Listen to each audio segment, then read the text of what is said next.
Dito makikita nyo, matamlay na po siya dyan. Ayan. Hindi na niya kami pinapansin. Unlike dati na isang tawag lang namin, tataas na kagad yung ulo niya. Ganyan siya katamlay. At hindi na rin po siya kumakain yan. Ayan. Tinatawag namin siya, wala siyang kibo. Mata na lang ata yung gumagalaw dyan. Ayan, ipopokus ko. Ayan.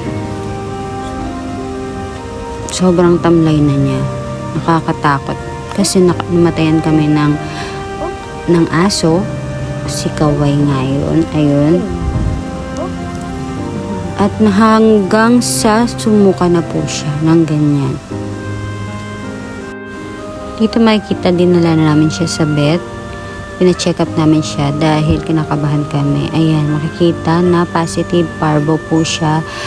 Katulad po ni Kaway. Ayan, niresetahan po siya dyan. Ito po yung nireseta sa kanya. Ayan po yung pinapainom namin sa kanya at minomonitor namin siya. Ayan, umuwi kaming luhaan. Siyempre malungkot yung mga bata dahil baka mamaya sumunod siya kay Kaway. Natatakot kami. Sobrang hinang-hina po siya niyan. Ayan, kitang-kita po sa kanya palagi siyang tulog. Dito sinabi namin sa panganay namin na delikado talaga yung lagay ni Ashley. Ayan, makikita nyo, sumusuka siya dyan. Suka siya ng suka. Nanghihina na talaga siya.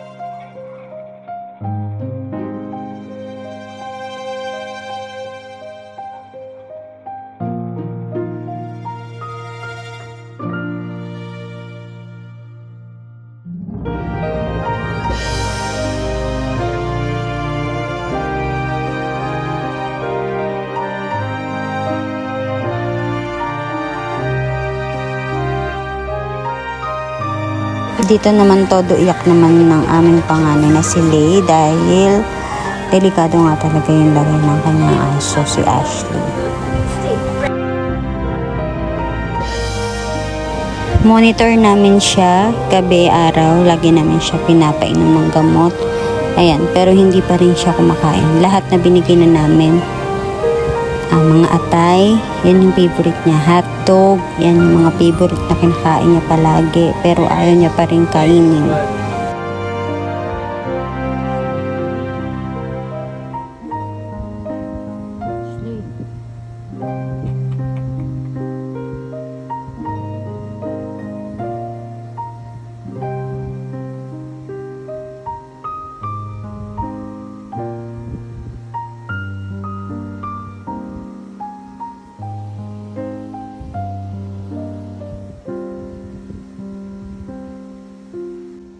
Dito ilang araw na siyang hindi kumakain yan. Ayan. Kaya sobrang hinang-hina na siya.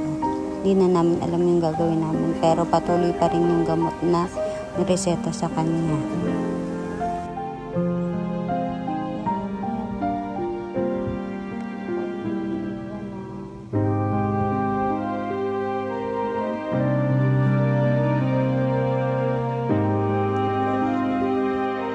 Sobrang kinakabahan na kami nito. Kaya napapaiyak na lang kami. Natatakot talaga kami dahil baka kunin din siya katulad ni Kaway.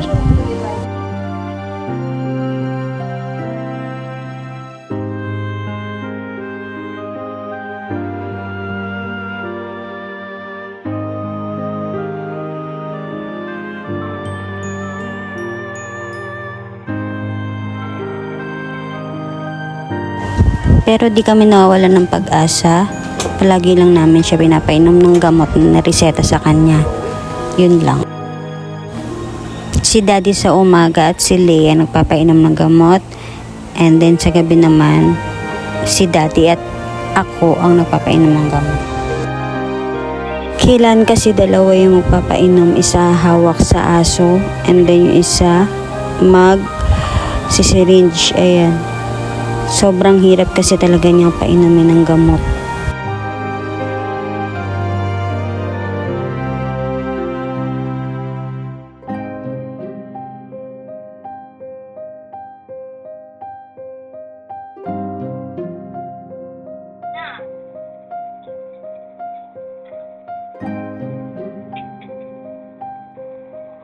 Ayan, sobrang hirap talaga. Kailangan si daddy ang hawak sa aso dahil ang lakas ng puwersa ni Ashley kahit na may sakit siya.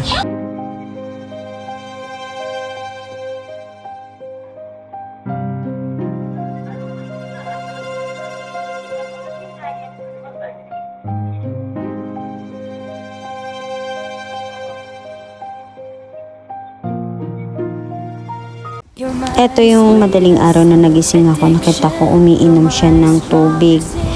Good sign po yan para sa mga may sakit kasi nakakainom na sila ng tubig. Pero sa pagkain po, negative po talaga. Hindi pa po siya kumakain dyan. Puro tubig lang po. As long as you are mine, and I thank you for being you. I'll be your best friend. Dito naman, nagulat ako sa text ng asawa ko dahil nakakakain na daw po si Ashley. Good news po talaga yan. Ako, sobrang thankful po kami kay Lord. Dito nangihingi na siya ng pagkain dyan. Kumakain yung anak ko ng Monday. Ayan, kumakain na rin siya. Salamat po talaga. I love you more and more and more than I can say. You're my sweetest addiction, you're my strongest inspiration, and I love you. It's true. Unti-unti na pong bumabalik yung sigla niya. Ayan. Kagagaling ko lang ng CR niyan. Pagkalabas ko ng CR, ganyan ang itsura niya. Ang cute-cute. Sobra. Sobra po kasing kulit talaga niyan si Ashley. Been waiting for you all my life. Ay, garon ka. You are my dream come true. Nakikipagharutan na siya sa mga anak ko. Ayan, makikita naman na ang kulit-kulit niya. Pag nakita ng tissue yan, lagi niyang ginaganyan. Ninangarag. And I love you more and more and more each day. I love you more and more and more. Ashley. More than I Ashley. can say. Ashley, lam-lam ni Mami. Ashley.